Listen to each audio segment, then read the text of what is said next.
Well, today's the day. It was 6 weeks ago that I got these suckers taken out of my back. So I'm going for my first ride after the surgery. Things are a little tender. It's gonna be a short one, but I'm so excited to get out there. Also a little nervous. I usually would go to my e-bike, but I did a firmware update and it pretty much rendered the bike useless. It crapped out halfway through. I gotta bring it back and get it rebooted by the store or something. So today I'm going up on the Dreadnought. Blue, you're my boy! Okay, here we go. Like I said, I usually would not be riding my analog Dreadnought here, coming off of surgery recovery, but a firmware update failed on my e-bike. E-bike haters rejoice, and it needs a shutdown reboot from the shop, I think. So, Dreadnought it is.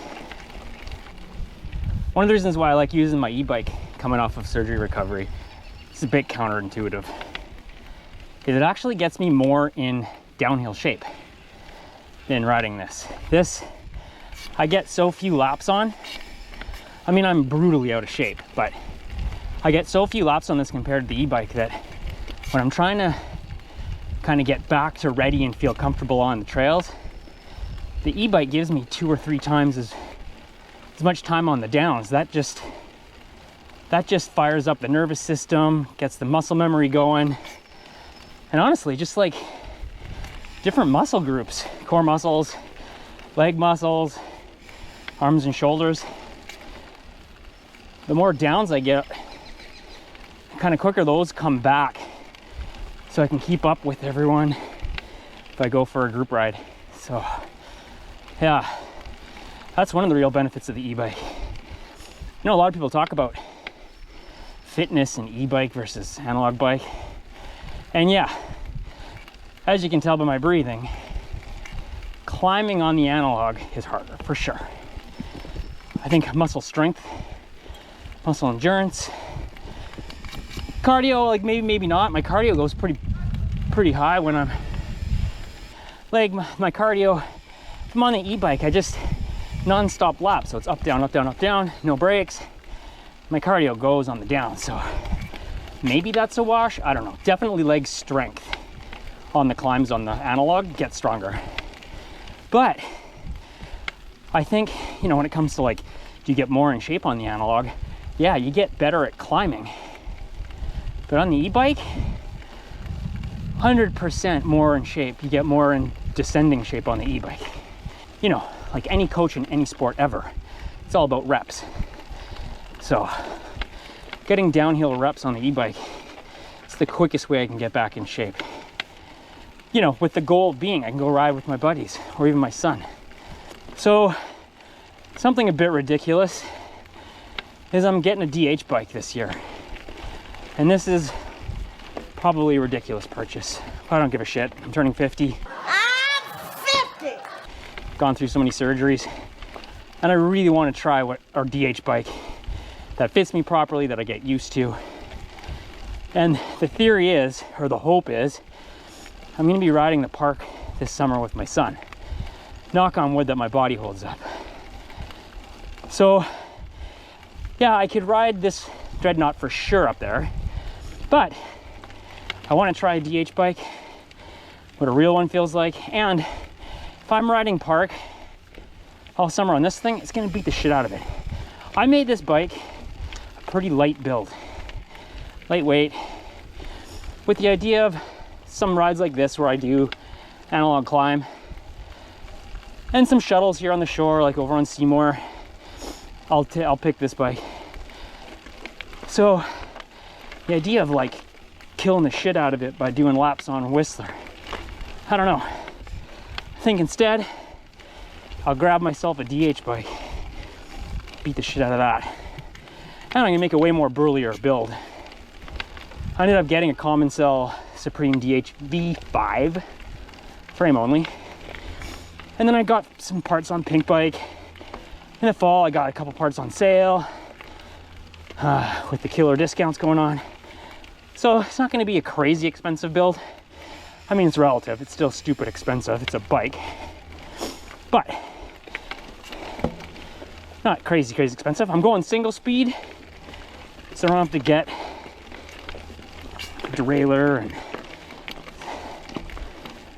shifter and all that stuff. Don't need a dropper post. I'd say it's $400 or $500, which is a bit crazy that that's what droppers cost.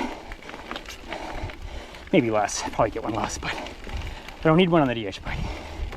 So anyway, stupid purchase, a DH bike this year. So hit like, subscribe, all that crap, and you'll get notified when I start piecing that together.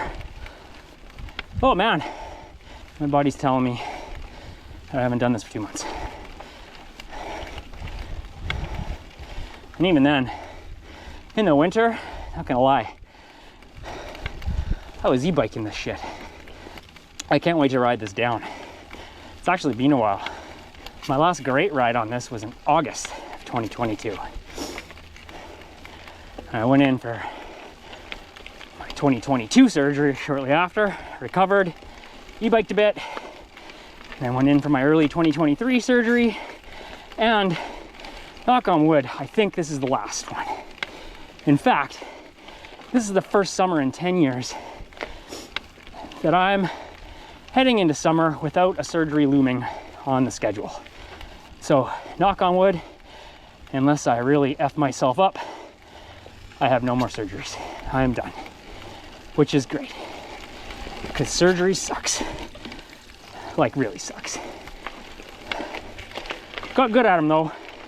If any of you guys are going in for surgery and want advice on what to do after, hit me up. I'm the surgery king. 15. Hey, so far so good. Hello, this section right here, when I'm out of shape, if I haven't stopped, it usually gets me. Locals are calling me a wimp right now because I'm kind of on the bunny hill, but whatever. Hopefully by August, I'll be shredding up this like I'm on an e-bike. Probably will be on an e-bike, but you know what I mean. My brother took out my e-bike yesterday for a ride before I bricked it with the firmware update. He rides full powered Levo.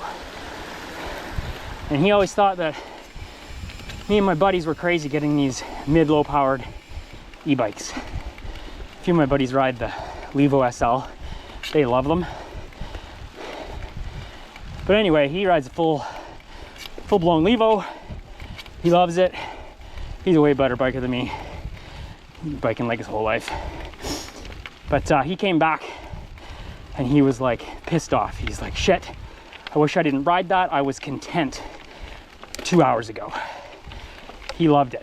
He actually did the climbs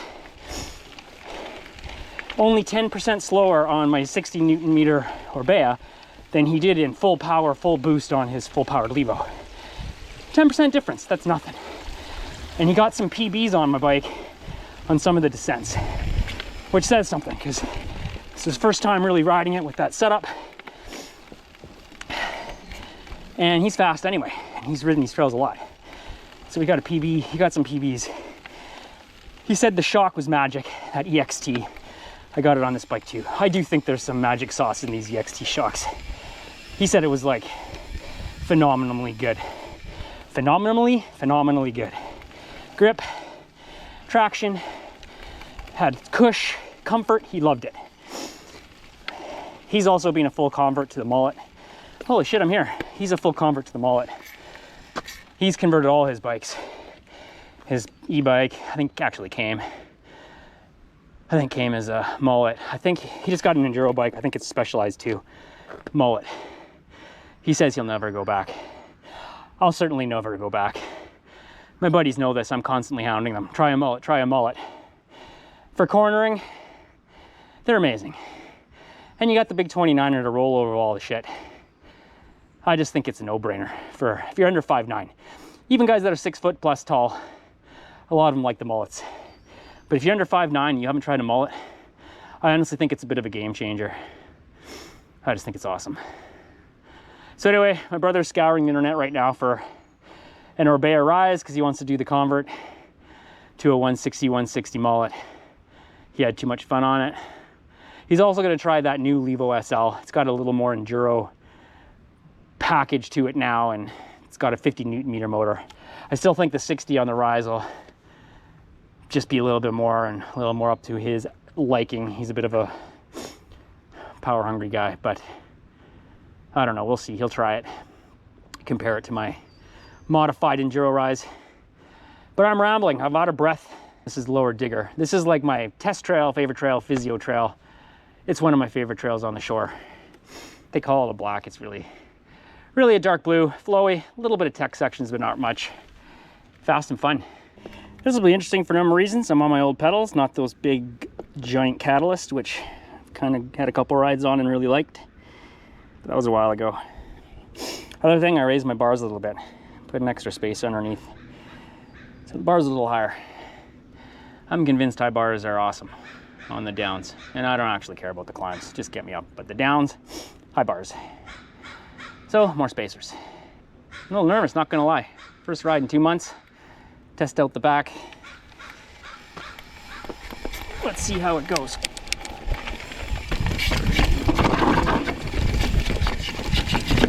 Whew. Man, last time I was down here 2 months ago, it was winter. Okay, slow and easy.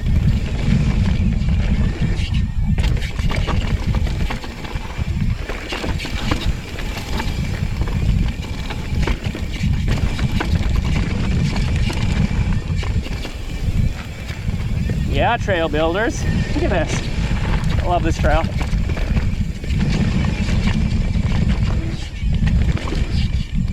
Woo! My brain is not quite ready for this.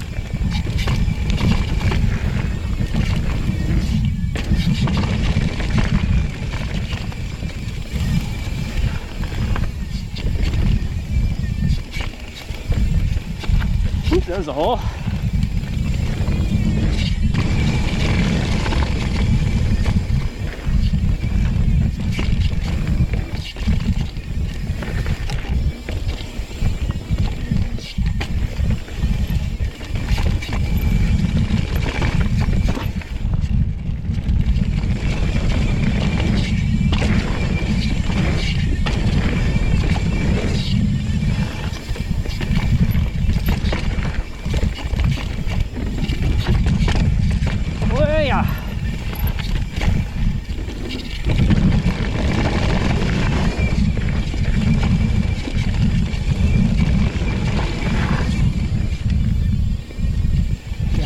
More brake action going on, that's for sure.